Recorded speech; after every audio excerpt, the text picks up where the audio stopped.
Hello, friends, and welcome to one of our SBT Sunday teachings. My name is Venerable Tarpa.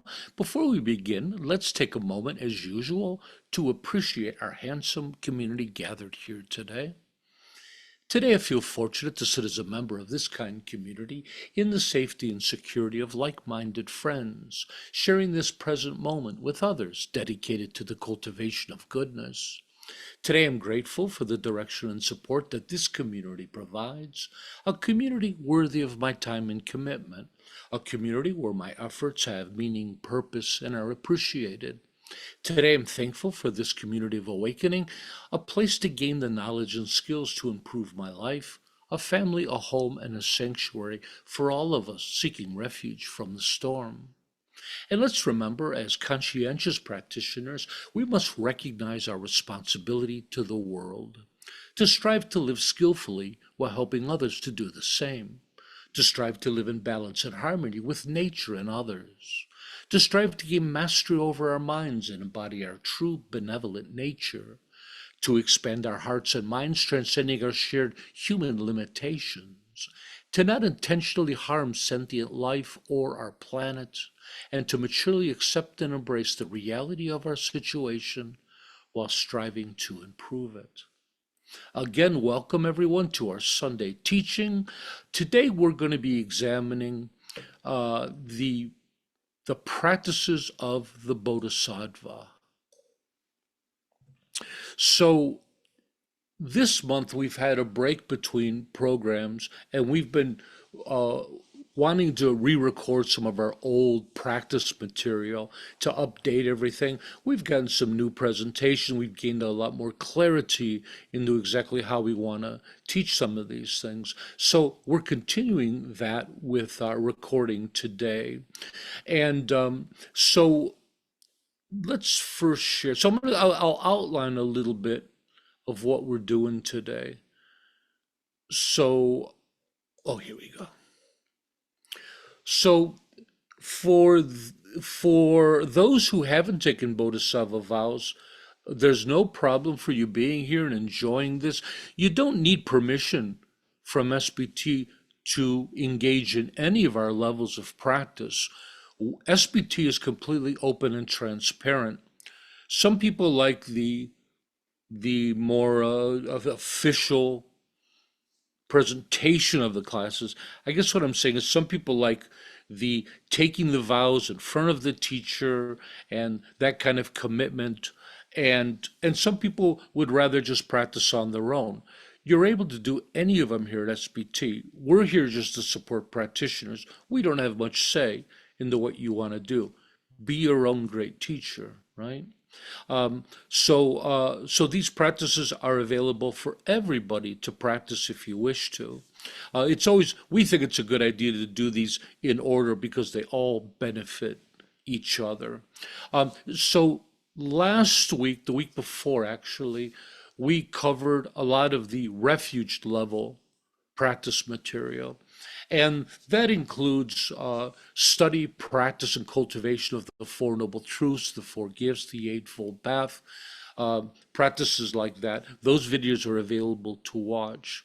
So we got those recordings done. Now we're moving to the next level, which is the Bodhisattva level of practice. And within that, we have study, practice, and upholding one's Bodhisattva vows, precepts, and commitments. This is, I guess I'm trying to say, these are the required commitments of someone who's taken Bodhisattva level practice. And the main things that they focus on, first is cultivating and realizing bodhicitta. Bodhicitta, as I'll explain, is called the altruistic mind of awakening. And we do that through, again, study, contemplation, meditation, and through great compassion and the practice of mind training. Each one of these I'm going to explain as we go ahead. I'm just giving you an outline. And then we have the cultivation and realization of emptiness. Again, we begin through study, contemplation, and meditation, and the practice of abiding in emptiness, which I'll also explain. And then finally, we have the cultivation and realization of the perfection of wisdom. The perfection of wisdom is considered the uh, wisdom into the true nature of reality, or a realization of the true nature of reality. That's what this perfection of wisdom is. And again, we approach it through study, contemplation, meditation, and the practice of the six perfections. So we're going to do all of that today.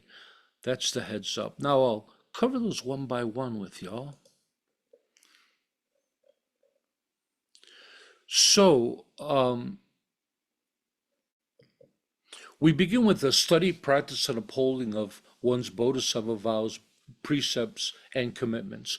We did a video on this already, and we went through, the video is Taking Bodhisattva Vows with SBT. We went over all the vows. We covered a little bit of the practices. We're going to go in depth here. And we talked about the vows, precepts, and the various commitments for that. So that's all covered already. Today we're going to move on to a deeper presentation of the actual practices. And I'd like to start with the cultivation and realization of bodhicitta. So again, bodhicitta is this absolutely beautiful aspect of the Mahayana path. It is front and center to the Mahayana practice. It is the main focus of Bodhisattva. The Bodhisattva in Mahayana Buddhism, I always think about it, it's kind of like a Buddhist saint. It's a very deep level of practice. It's for someone who has decided to commit their practice to awakening for the benefit of all beings. That's what the Bodhisattva is. And that's actually the definition as well of bodhicitta. When we say that bodhicitta is the altruistic mind of awakening, we're saying that it's this incredibly compassionate mind that wants to achieve enlightenment for the benefit of all beings, to not just liberate themselves, but to liberate others as well.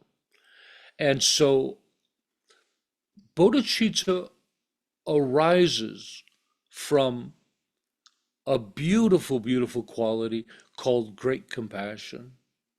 So in Buddhism, compassion and great compassion are two very different things. Compassion is, of course, our ability to empathize with others. It's being able to see the suffering in others and identify with that, and therefore feel compelled to benefit people. Right? The French have a beautiful word for compassion. It's translated as to suffer with others, right? And so now that's regular, kind of common compassion. And in Buddhism, compassion is almost a magical quality.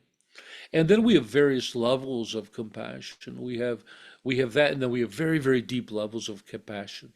But great compassion is different. And great compassion is based on an idea of renunciation. I think I have that here.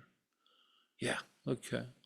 So renunciation in Buddhism is a little different than it is the common usage we have in the West. Commonly, we think of renunciation as giving up. And so that thought is still there, but it's a very distinct type of giving up in Buddhism. Renunciation is through study and practice, especially of the Four Noble Truths, the Buddhist Four Noble Truths, which we studied in previous weeks, and particularly into the nature of suffering itself. That's our main takeaway from the Four Noble Truths, is to understand the roots, the origins, the nature of suffering, so we can liberate ourselves from it. Kind of like understanding a disease you might get or a sickness you might get, going home, getting on the computer, learning everything you can about it and all the prescribed cures for it so you can free yourself of it. From that deep understanding of the suffering that we go through and its causes, um, arises in the mind the wish for freedom from it. This is renunciation in Buddhism. So oftentimes renunciation is just translated as the wish for freedom, which I think is really pretty. But it's the turning away from samsara, which is our suffering and the causes of our suffering. It's that determination when you really understand suffering and its causes, and you say, you know what, I'm just not doing it anymore. I'm not living a life in which I'm just constantly creating more suffering for myself, which is usually the case. Most of our suffering, especially mental, emotional, is self-inflicted. So when you start to figure that out and you say, I'm getting off the wheel. I'm not going to live my life like that anymore.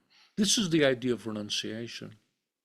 So renunciation is the clear determination to be done with it all and to live a different kind of life that you don't have to do that. Now, that doesn't mean renouncing people in your life. That doesn't mean renouncing family. Somehow people get that idea. I had a friend who says, I want to be a Buddhist, but I can't give up my family. And I said, what are you talking about? Nobody's asking you to do such a thing. So from this renunciation and our compassion for others arises something called great compassion. And great compassion is the union of those two. It's that wisdom, understanding suffering and its causes, and the wish to be away from it. The compassion comes in when we turn that wish towards others and we think, I don't want to just free myself from world of suffering, the rat race, we might call it, right? The roller coaster of life, of all our suffering. It's not enough to do it for me. I cannot leave everyone else behind. I feel a responsibility to rescue them as well, to liberate them as well. This is great compassion. As you can see, it's a very distinct kind of compassion. It's to liberate others from suffering. That wish right there, the combination of renunciation and compassion and great compassion, that is bodhicitta itself. So the first is kind of the wish, but bodhicitta comes in and bodhicitta says, I'm not just wishing it, I'm going to actually do it. There's this sense of engagement as well. I'm not just going to sit on my couch. I can't sit on my couch and think about it and have that goal. I actually have to engage in doing such a thing. And and the way we engage in doing such a thing is we know that we need to awaken ourselves so we can awaken others, we can liberate others. So so it's this deep wish to awaken for their benefit. This is the definition of bodhicitta, to awaken ourselves so we can then benefit and liberate others, right? So you can see, a lot of people see bodhicitta as just compassion, and it is that, but you can see it's a very distinct compassion, isn't it? It's very, very distinct, right? Okay, and I want to talk a little bit more about bodhicitta.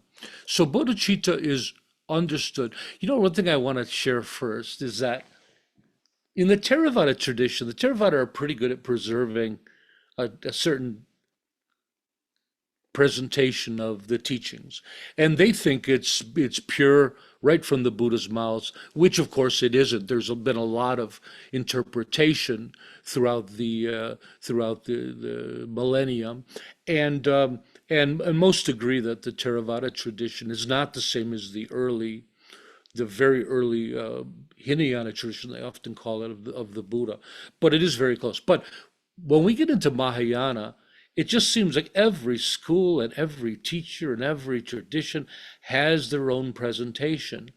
It makes it interesting. It makes it hard to write curriculum because you're never quite sure what you want to write. Now, everybody sticks to their own school and they just teach what they've been taught. So, in a sense, that makes it easy. As a secular group that we're kind of open to all forms of Buddhism, I have to do a bit of juggling and I have to often figure out what's the best presentation for us. So here's the example. We usually have a presentation of bodhicitta with two expressions, two types, two kinds of bodhicitta. That's what I learned in my tradition, the Tibetan Gaelic tradition. So I'm researching for our new presentation because our old presentation was fine. It just wasn't as deep as I wanted to go. I wanted our presentation to be a little bit more comprehensive. So as I dig into it, you start to see, well, there's the two types of bodhicitta. There's a three, there's the four. Oh, look, here's a five. And then there's the 22. So this is the challenge for a teacher in the Mahayana. And it's not just bodhicitta, it's so many things. Even in the Tibetan tradition, the four main schools of Tibetan Buddhism have often very different presentations of these topics. So what what became important was to have a good presentation that would lead us to awakening, right? So I just wanted to put that caveat out front. But I think this is a really nice general expression of the types of bodhicitta and how to practice them. So we have this idea of conventional bodhicitta and ultimate bodhicitta, or ultimate bodhicitta. Conventional bodhicitta is often uh, seen as kind of a subjective bodhicitta, but it's defined as the altruistic wish and determination, right? There's the engagement part of it, to awaken for the benefit of all sentient beings, a conceptual understanding of bodhicitta gained through study, practice, and meditation, arising with some effort within meditation, but lost when not in meditation. An attitude born from great compassion, which we talked about, that when cultivated deeply, creates a profound motivation to engage in practices aimed at awakening for the benefit of others. I think that's pretty clear with what we talked about. And um, I keep trying to think of this other term they use for bodhicitta. It'll come to me. So now this is conventional bodhicitta. So when we talk about a conceptual understanding, what we mean is what you're doing right now, studying it, right? You study it, you read some books, you meditate on it, and you have a general idea of what it is. It is not yet become an experiential experience, a direct experience of bodhicitta. And direct experience is beyond just the knowledge, it's feeling it in your bones, like you have an emotional feeling of it within you, right? That's the difference between the two.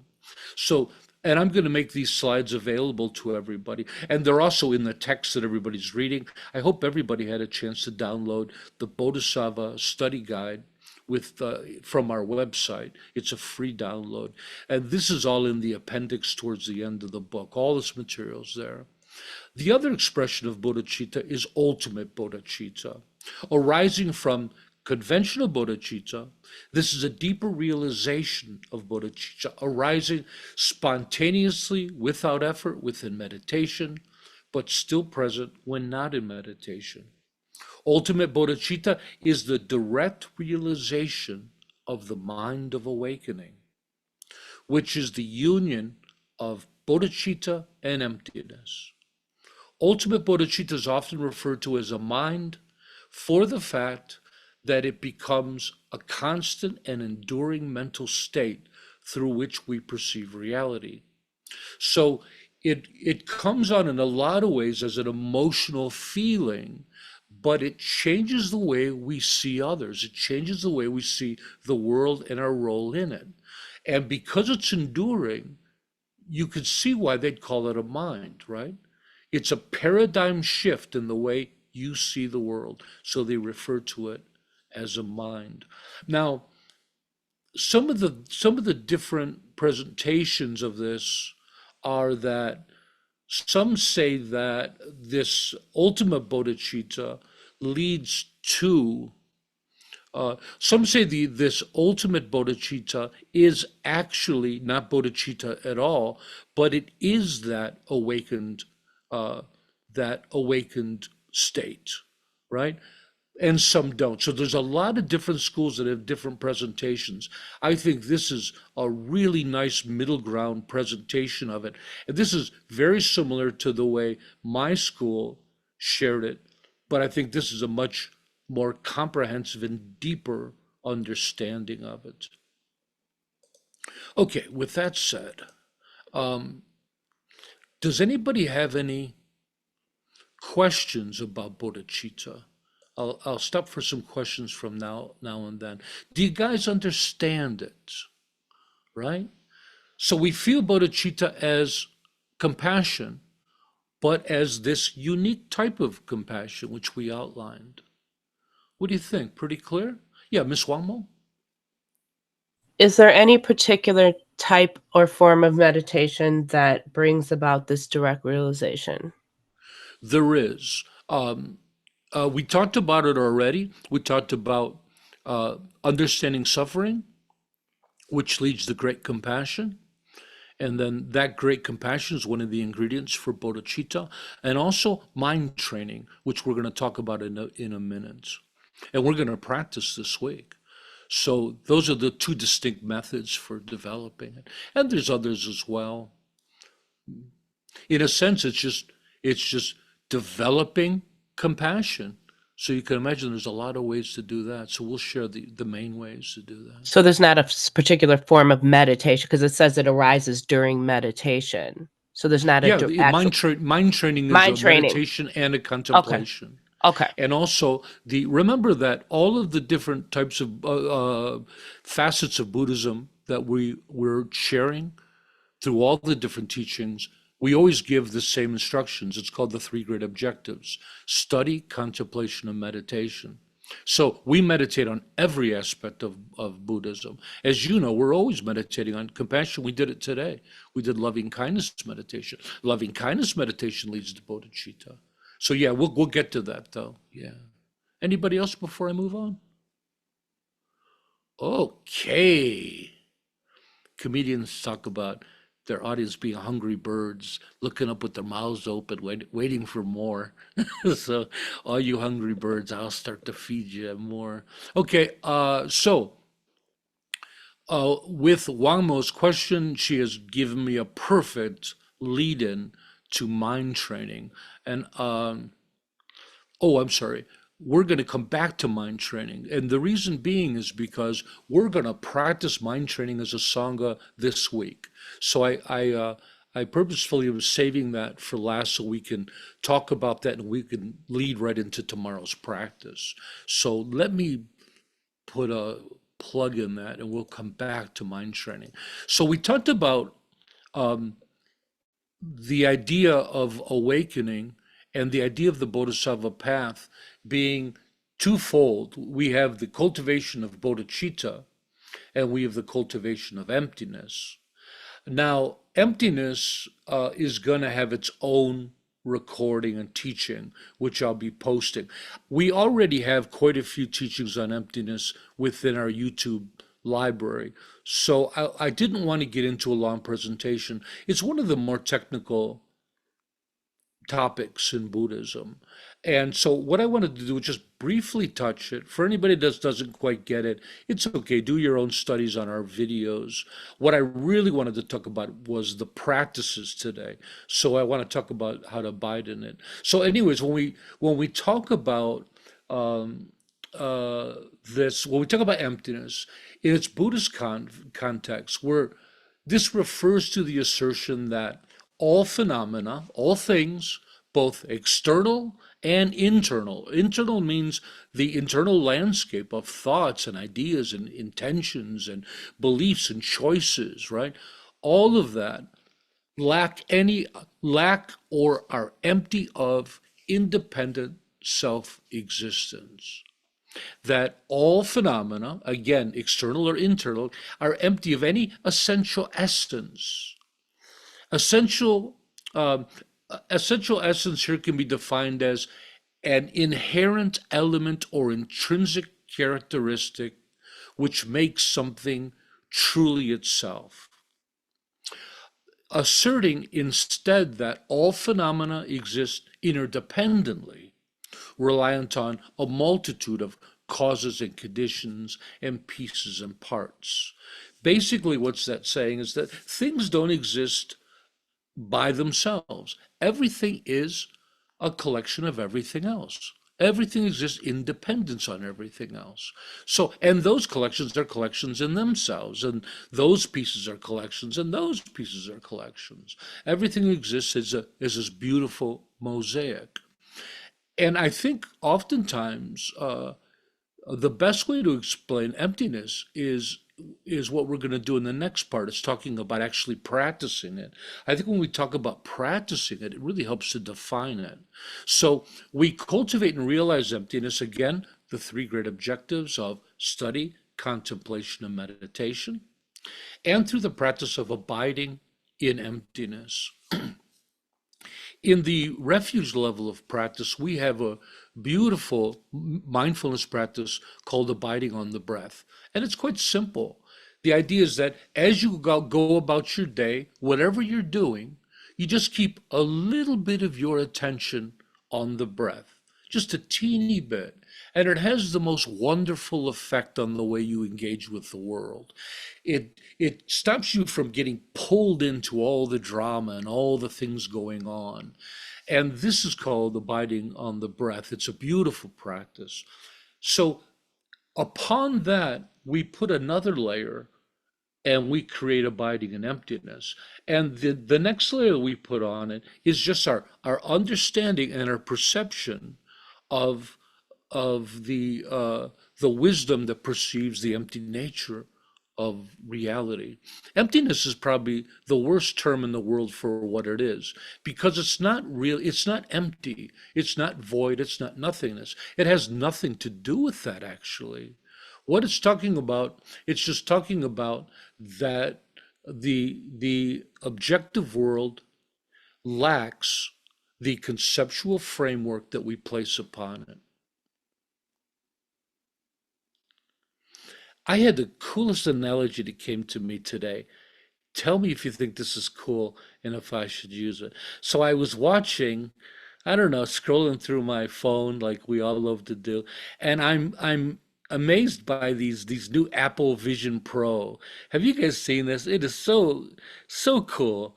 And it's like $1 billion, so you can't buy one, but they look so cool.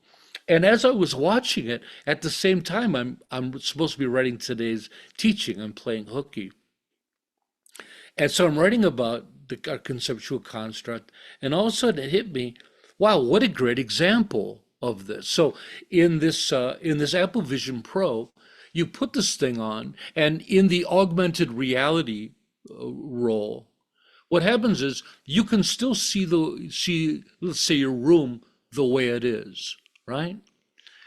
So you see reality the way it is. But on top of that, there's this augmented overlay, this virtual overlay that they put over it. So you're looking at your room, and all of a sudden, like little notes pop up and tell you what everything is in the room, and there's buttons to push. Now, none of that is existent, right? I mean, it exists, right?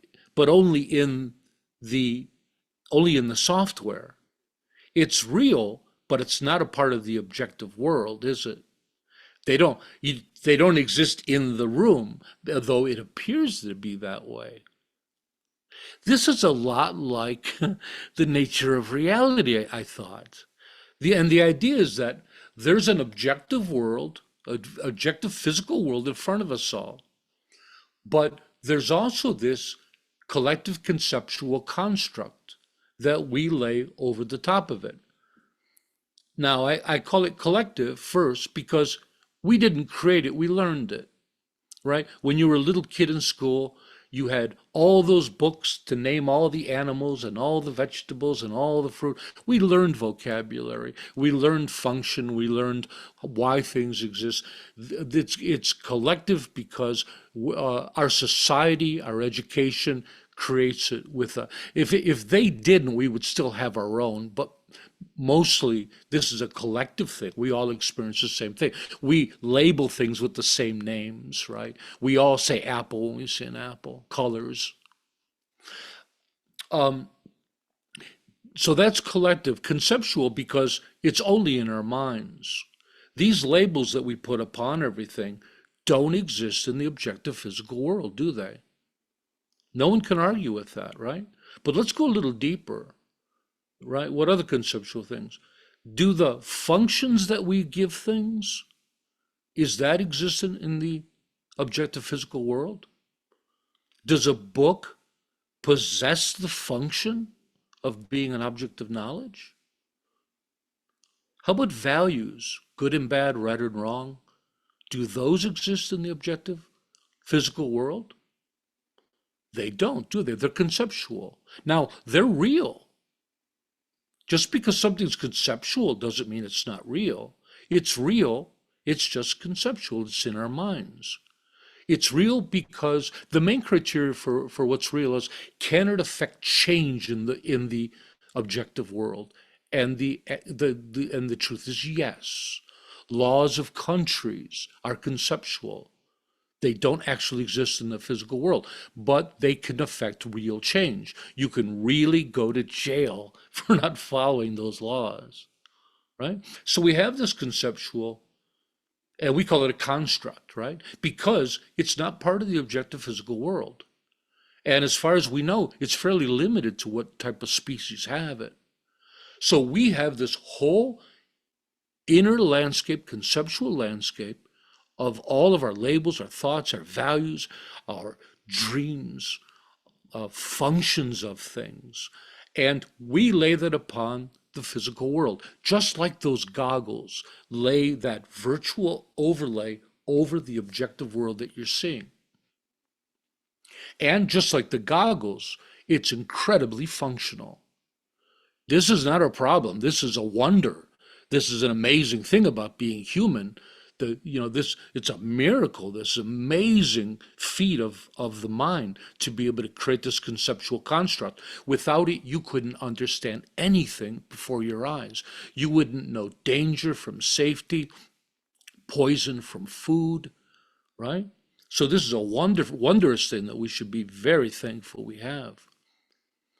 The only problem is when we lose effect of the overlay from the objective world. So you're wearing your Apple Vision Pro goggles, and you've been wearing them so long, you've lost the discernment between the virtual overlay and the actual world. You think they're one and the same. Now you could imagine what kind of troubles that makes you if you're trying to make a real difference in real life and find happiness in things like this. So, abiding in emptiness or studying emptiness, engaging in it, it's trying to make that awareness of what's conceptual and what's objectively physically there, how to discern those two things. And a lot of people would say, well, what's the big deal? How could that be? And you know what? It kind of goes beyond reason and logic. Because what happens is when you experience it, it's a felt experience. And the conceptual construct falls away. And for the first time, you actually see the true nature of the objective physical world. And it just changes the way you go about, you take in the world. It changes the way you engage with the world. In a lot of ways, it helps us to understand what's actually important and what is just drama filled conceptual junk going on.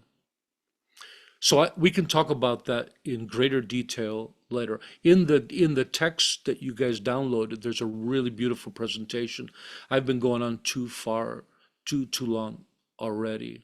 So abiding in emptiness is simply, while you're abiding on the breath, keeping that little bit of awareness on your breath, you bring in this idea of emptiness and interdependence.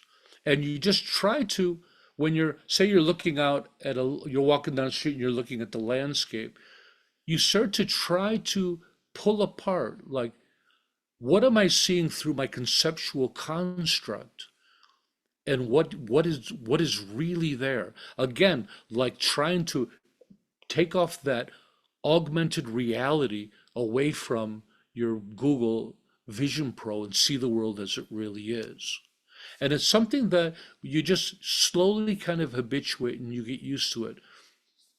When you see a tree, you stop for a second and you try to really see the tree. Buddhists have this example that they say we look but we don't see. So we look out, we're aware of everything, but we don't see how everything truly exists, how they are. We don't see that the tree isn't a single object. A tree is a collection of things. Everything exists in collections. And to understand the causes and conditions for the tree to exist, to realize that that tree is actually entwined with its landscape around it, the minerals in the soil, the rain that comes from the sky, the animals that pollinate it. They're all interconnected. So that's the idea of abiding in emptiness, that we slowly try to discern, what's conceptual, what's not. I think it's impossible to completely separate the two. We're just trying to get a handle on it, and we're trying to find the proper balance. So right now, we believe that that augmented reality from our goggles is real life. And in Buddhist practice, we're just trying to get back to the fact that no, it's not, it's an overlay, and realizing that and getting back to where we can use it to our advantage and use it well and not have it dominate our awareness and bring us into a state of delusion and confusion, not seeing what really is. I think that was an excellent presentation. Thank you. So I want to move on. Um, so then, bodhicitta and emptiness, we work on those together. And then, uh, but at the same time, we also work towards the perfection of wisdom. And the perfection of wisdom literally is the realization of the true nature of reality, right? So it takes both to actually get a clear view of that. Now, they say that the proper application of perfection of wisdom, we get that through the practice of bodhicitta and emptiness. And we use a practice called the perfection of the six perfections to help us do that. The six perfections help us to create the union of bodhicitta and emptiness, through which we gain an experience, a direct experience, direct realization of the true nature of reality. Boy, that's a lot of big words. For everybody that is just a little blown away by that, if you're just starting Buddhism, don't worry. This is an advanced level of practice. You'll get there sooner or later. It'll all become easier. So I wanted to talk about the six perfections, and I have a slide for us on this. Oh, before I do this, how about questions about emptiness? Boy, is this going to open up a floodgate. 1,000 hands go up. What the heck are you talking about? Hey, did you like the analogy about the Apple Pro Vision goggles? I thought that was really cool. It's like, oh my God, we've invented samsara. It's right, it's right here in these goggles, right? David,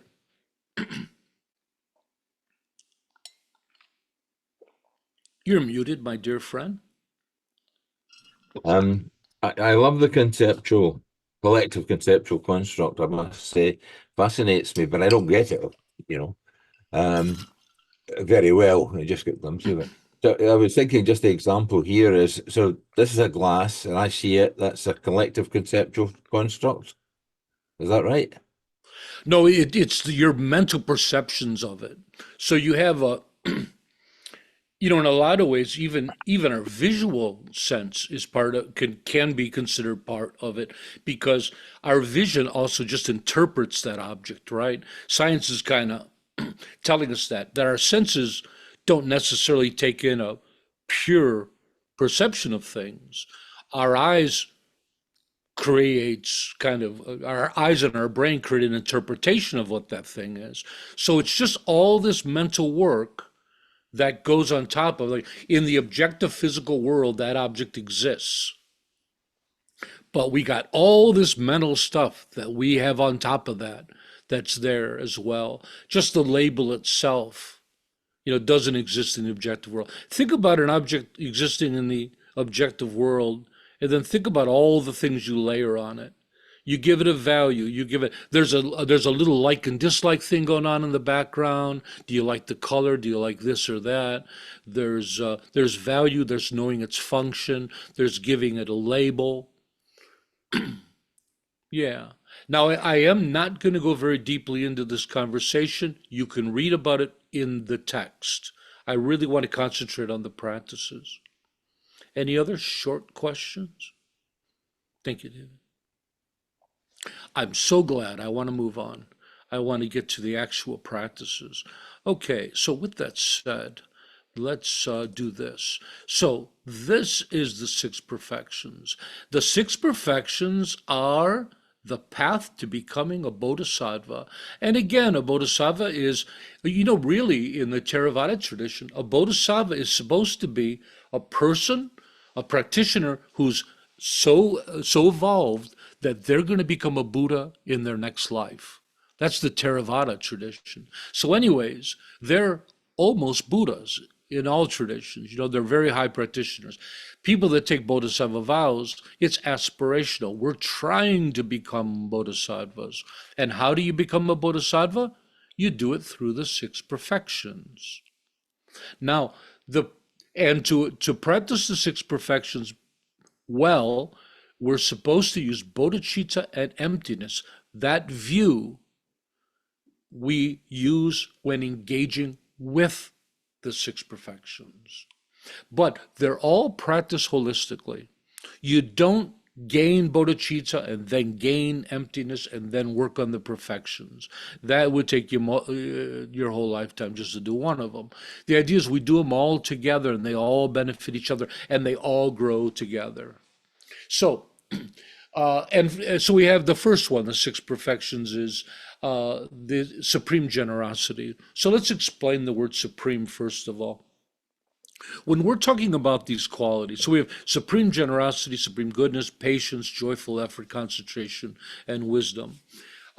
These beautiful qualities, when we say supreme, we're talking about, this is not common, these are not the common aspects of these qualities, right? When we're practicing generosity at this level, we're not practicing everyday generosity of writing a check to the church or giving a homeless guy a buck or babysitting for somebody so they can go out. That's beautiful generosity. It's wonderful. We're talking about something much different. We mean supreme. We're talking about these qualities practiced and experienced at the level of awakened beings. We're talking about the generosity of a bodhisattva or a Buddha. And again, clearly we don't have it, but we're working towards it, right? This is the cultivation of this supreme level of generosity, right? Supreme level of goodness.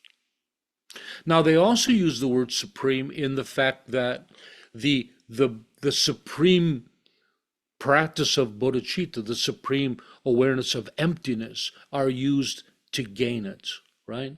So it's like everything in it is supreme. But it really is just showing us we're not talking about ordinary, everyday qualities. We cultivate those back in refuge level when we have our refuge vows and things. Here we're up in the game, and we're talking about superior levels of practice. Okay, so as you can imagine, supreme generosity, giving of resources, protection, care, love, one's time, oneself. Praised most highly is the sharing of dharma. Supreme goodness, often referred to as ethics, virtue, discipline, or morality, uh, is about proper conduct, self-discipline, soft and beautiful thoughts, speech, behavior, and action.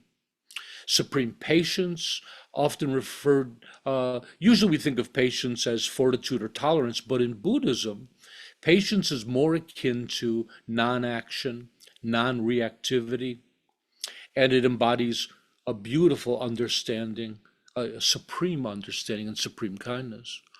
Supreme joyous effort, isn't that a beautiful term? Um, and this is about diligence, vigor, enthusiasm. Isn't that a beautiful term, right? And this is taking delight in positive effort and actions. This is a, a, a, a positive, joyous enthusiasm towards your life, towards your practice, towards working with others. Number five, supreme concentration. I like to try to use traditional Buddhist terms, standardized Buddhist terms, because when we start changing all the terminology, it makes it hard for Buddhists to talk to other Buddhists. I would like to call this supreme awareness, but you guys will go to a party and talk to Buddhists, and nobody will be able to understand you. So I try to keep some of them standardized. But when we talk about supreme concentration, we're not about supreme awareness, right? A mental and emotional stability, higher mental and meditative states. And yeah, and then we have supreme wisdom, which yeah, they call discriminating awareness, transcendental wisdom. So this is a supreme wisdom that understands the wisdom that realizes emptiness, a wisdom born from bodhicitta, right? That understands our true nature and the true nature of reality. So that's a lot to take in. I'm running out of time, so I'm talking faster. Now I wanted to kind of go over a couple things, especially the quality of supreme generosity. So for most of us, when we think of generosity, we think about giving resources, right? And I love to share that I believe a better way to think about it isn't giving, but sharing resources. Giving resources, we kind of give what we have left over.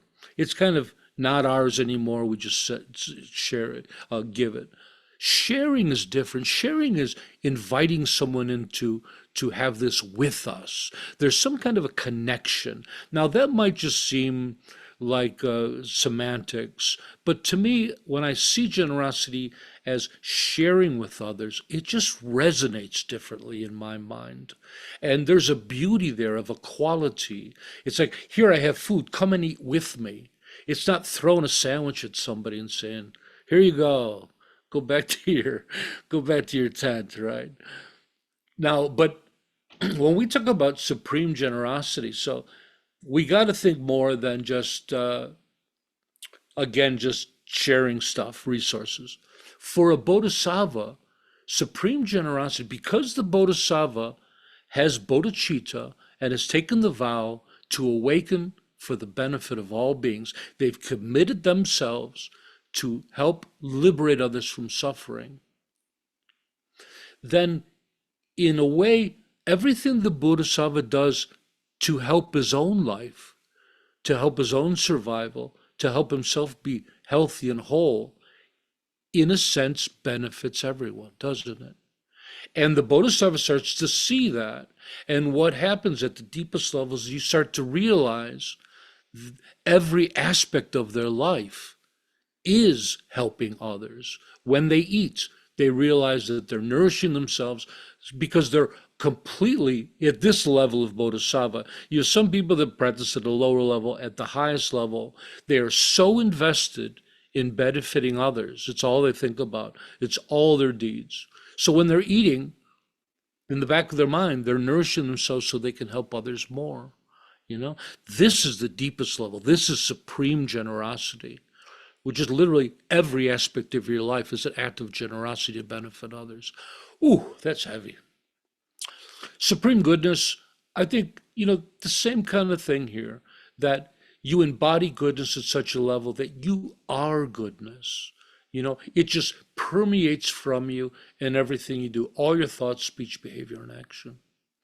Supreme patience. Sometimes I think lately patience has been a term I've been really focusing on in my own practice. It seems like everything seems to come back to this.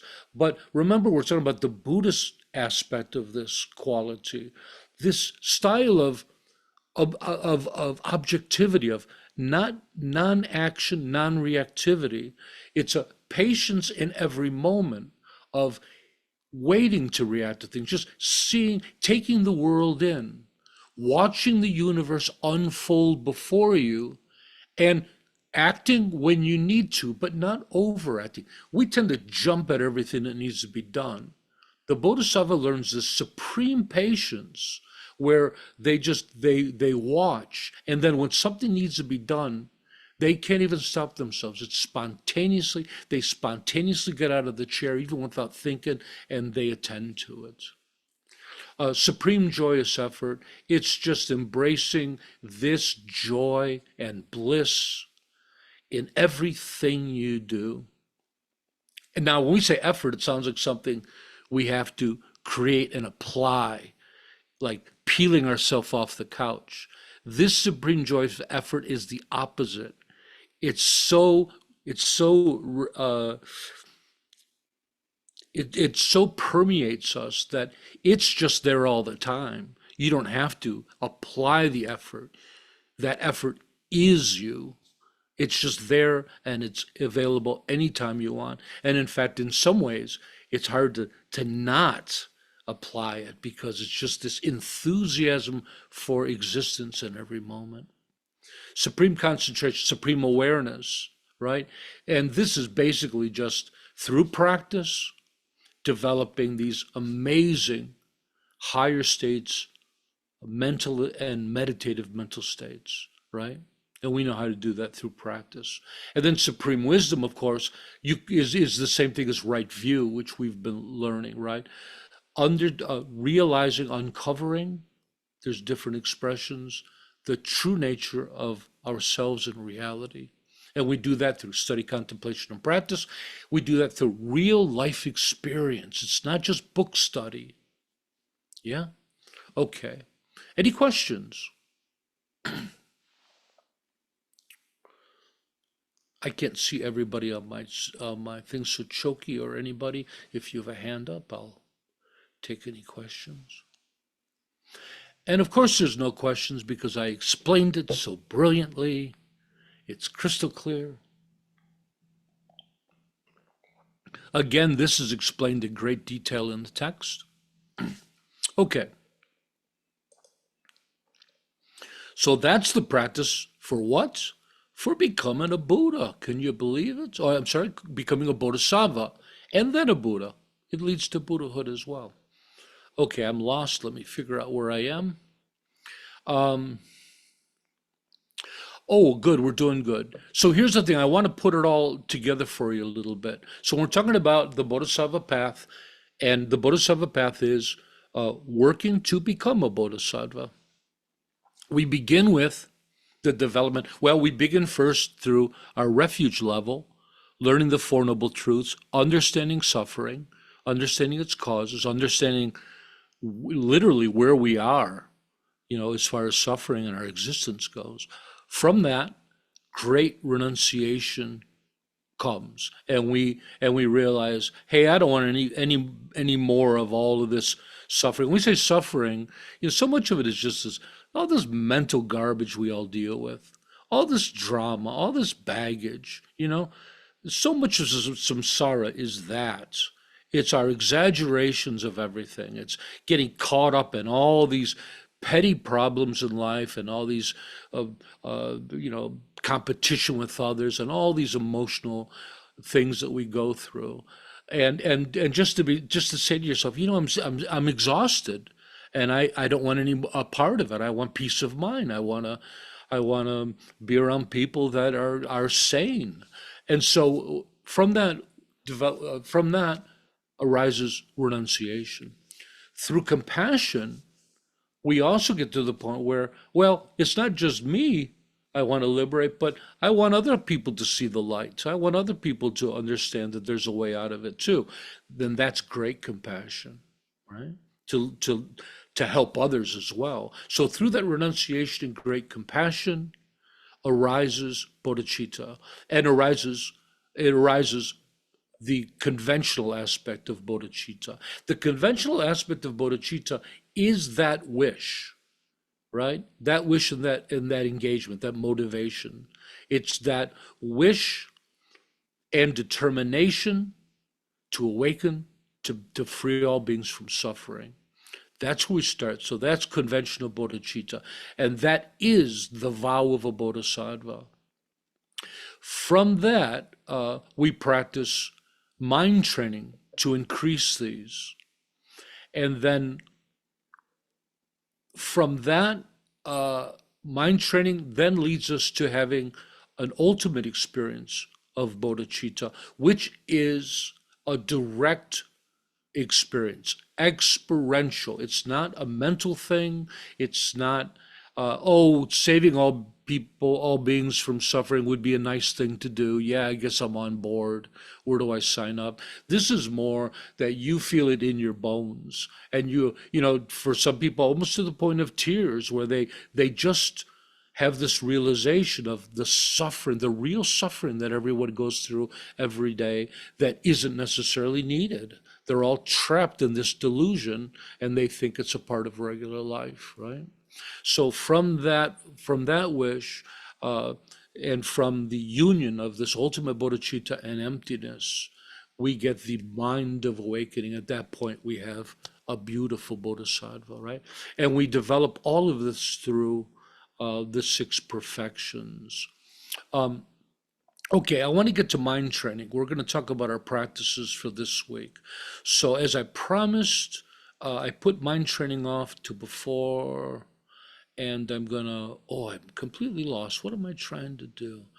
Yeah, I get it. I need a slide. Okay. That's not right. I'm sorry, folks. You have an incompetent monk in front of you. Where is it? Oh, I'm completely lost. Why isn't that on my screen? Oh, I think I made a mistake and I canceled it out. Here it is. Again, my apologies. I usually pride myself on my tech. Yeah, here it is. Okay, everybody. Sorry, it was white. That's what confused me. Usually the slides are all black.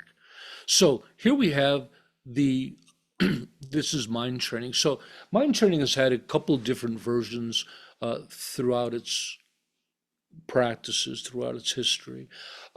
This is a Tibetan Buddhist practice. Some other traditions practice it as well, but this is uniquely Tibetan. And there's been a few different versions of it. 3 to be exact. But because we're a secular group, some of them were quite religious. So I put together a 6-point mind training practice. One of them is 5, one of them is 11, and one of them is 9. I turned it into a 6-point practice so we could practice it in 1 week, one contemplation for each day of the week. Now, I didn't really do away with any. I just combined ones that are naturally combined in some of the various forms of this practice. So it really is very close to the traditional. So you don't have to worry about that. I'm very cautious not to wander far from some of these beautiful traditions. So mind training is simply contemplating on topics to make us more compassionate. Some people wonder how contemplation could be a practice. What do you mean contemplation? What do you mean I think about stuff all day long? And it's true. That's exactly what we're talking about. And guess what? In Buddhism, it is probably the most profound of all practices, right? And so take a topic. Oh, do I have an example? Take a topic of, I don't know. Let's just dig into these and maybe, I don't have an example. Let's start with the first one, which is equanimity. So tomorrow, Monday, what I'm going to do is I'm going to post in the morning a short pre-recorded recording that's going to instruct you into this first contemplation, and it's going to tell you what to do during the day. So, and I'm going to briefly just go through them here, and very briefly to give you an idea of what we're talking about. So, these are something that we meditate on in our insight meditation, and then we just, when we have time, we contemplate it during the day. So the first one, equanimity, which really means equality. We're talking about the equality of all people. Here, you visualize three groups of people in front of you: friends on your right, strangers in the middle, enemies to the left. And you contemplate how easily friends can become enemies, and how enemies can become friends, and how strangers can become either. You simply reflect on how all these three groups are primarily the same, sharing the same desire for happiness and not to suffer. And we try to generate compassion and appreciation for them equally, realizing the fundamental equality that underlies all sentient life. So imagine that. So you're going to meditate on it, and it's kind of a formal meditation, basically what I just read. But then during the day, as you walk around, as you go to work, as you go to school, as you work with the kids, you just keep contemplating this equality of all beings. That, we see people that are more successful in our cultures as being higher or lower, but at the base of it all, at the root of it all, we all simply want a couple simple things in life. Everyone, including animals, want to be happy and not to suffer. We all share that. So through this practice, we're trying to develop this equality, this sense of equality for all beings. Now, you won't get it right away. We're just trying to get a little bit more than usual, right? Mind training is something that we'll practice for years in our lives, and we'll practice some, and they'll be useful in our practices of the six perfections. So we're not trying to get an absolute change. And remember, we're just doing it for one day, but it's the beginning of it. So number two, the kindness of our mothers and fathers. This meditation is really, a contemplation is really cool. First, you kind of meditate on, now it's important to know with this one that if you have a bad relationship with your mother and father, and a lot of people feel they can't do this, it doesn't have to be real. You can use the archetype of a proper mother and father, like you'd see on television, right? It's this idea of archetypes. You can think of a mother that that's a wonderful mother to her child, and use them as an example. It doesn't have to be personal. This is more in a larger context. But in meditation, you meditate on the things that mothers and fathers has done for us, from changing our dirty diapers when we were kids, putting up with all those sleepless nights, to all the problems, and feeding us, and all these wonderful things they did. And you contemplate that. You acknowledge their love. You recognize, and in Tibetan, they would say you recognize your debt to all mothers and fathers, and you try to generate an affection. And then during the day, the contemplation is really interesting. You try to see everyone you meet as your mother or father. Now, at the beginning, it sounds weird. Like, I'm at the grocery store and the cashier's 20 years old. How can that be my mother? You have to use your imagination. Imagine that you're a child, and this is your mom, and this is where your mom goes to work. Now, it really becomes cool, because what happens is the people kind of become 3D. Like, at first, it's just a cashier. But when you practice it, all of a sudden you think, yeah, this is a real person, right? This is a person. They have a family at home. They have bills to pay. They have dreams. They have worries. They have family, you know? And then you also start to see how we have, oh, I'm missing this word, not materialize. We conceptualize people, objectify. We objectify all the people in our world. And for David, this is part of our conceptual construct that when, we normally walk into a store, it's not a person, it's a cashier. And we're perfectly allowed to yell at the cashier, and we don't think that they have real lives and real families. We do it as children with teachers, right?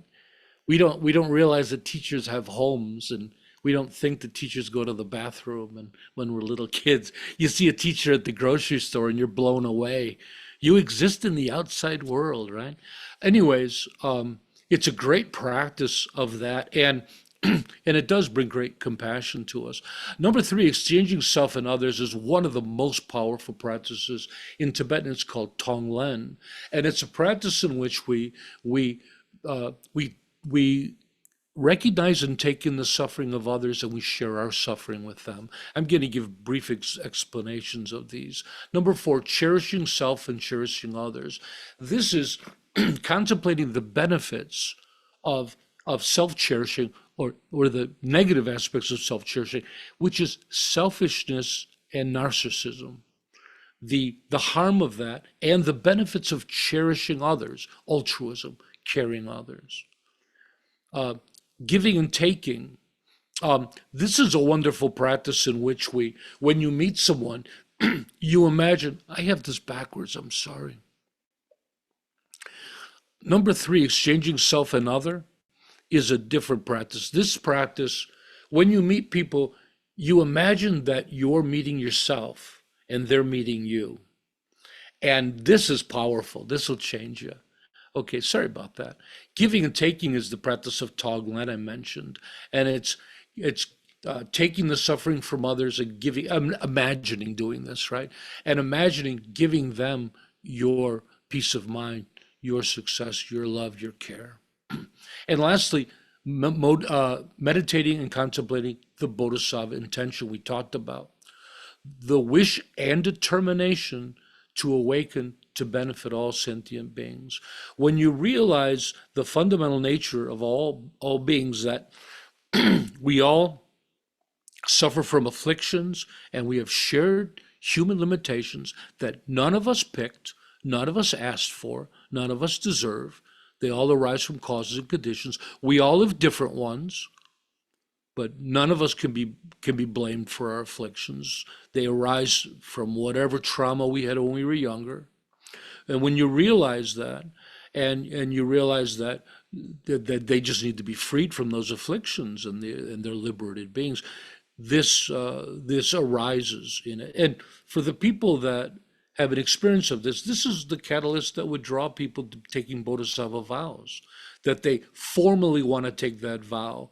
They want to take precepts, and they want to say, yes, from today on, I am determined to awaken for the benefit of all beings, to help others. It's quite beautiful, isn't it? Hey, I think I got the whole thing in. Sorry the teaching went so late. It was a lot of material. Any questions? We want to get back to our Netflix. Are you finished? Nobody dares make the teaching any longer than it is, right? Okay, so I just gave you a kind of a heads up on it. You got to read about it and study more about it within our Bodhisattva practice guide. Free download, everybody download it. Okay, starting tomorrow, I shall post in the morning our first level of practice, which is equanimity. Tomorrow, we're going to meditate with the Sangha. If you'd like to come to our meditations, we're going to be contemplating the equality of all sentient life. And then you're going to practice that, contemplating that through the day. And you just contemplate, it's like whenever you can remember. Like you have a little break and you remember, oh yeah, we're doing mind training. The more you can remember, the more you can practice, the more you get out of it. But if you only remember a couple times a day, that's perfectly fine. That's how we do it. Remember, with SBT, our practice, we approach it with a soft, gentle, baby-stepped approach to everything. You don't have to become a bodhisattva in 6 days.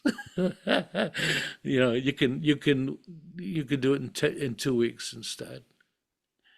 Becoming a Bodhisattva would take a whole lifetime. According to the Mahayana tradition, to become a Bodhisattva, it takes eons of lifetimes to get there.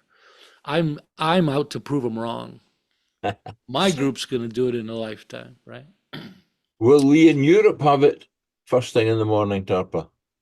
I'll post it last thing at night here so you get it in the morning. So for those that are interested, probably 9 o'clock in the evening, UTC time, right? Probably before our last meditation, I would do that. Trying to think what UTC time is for that. I'm kind of completely lost. It's important. It's important though. Let me check. 1 second, everybody. Here we go. I'm going to post it about 3 o'clock UTC time, whatever that time is for you. I'll probably post it right after our last meditation of the day. So Europeans will have that on time, or Pasang will get mad at me. He's the first one up, right? Hey, thanks everybody. I hope you all enjoyed the teaching. It was a whirlwind, boy. Yeah.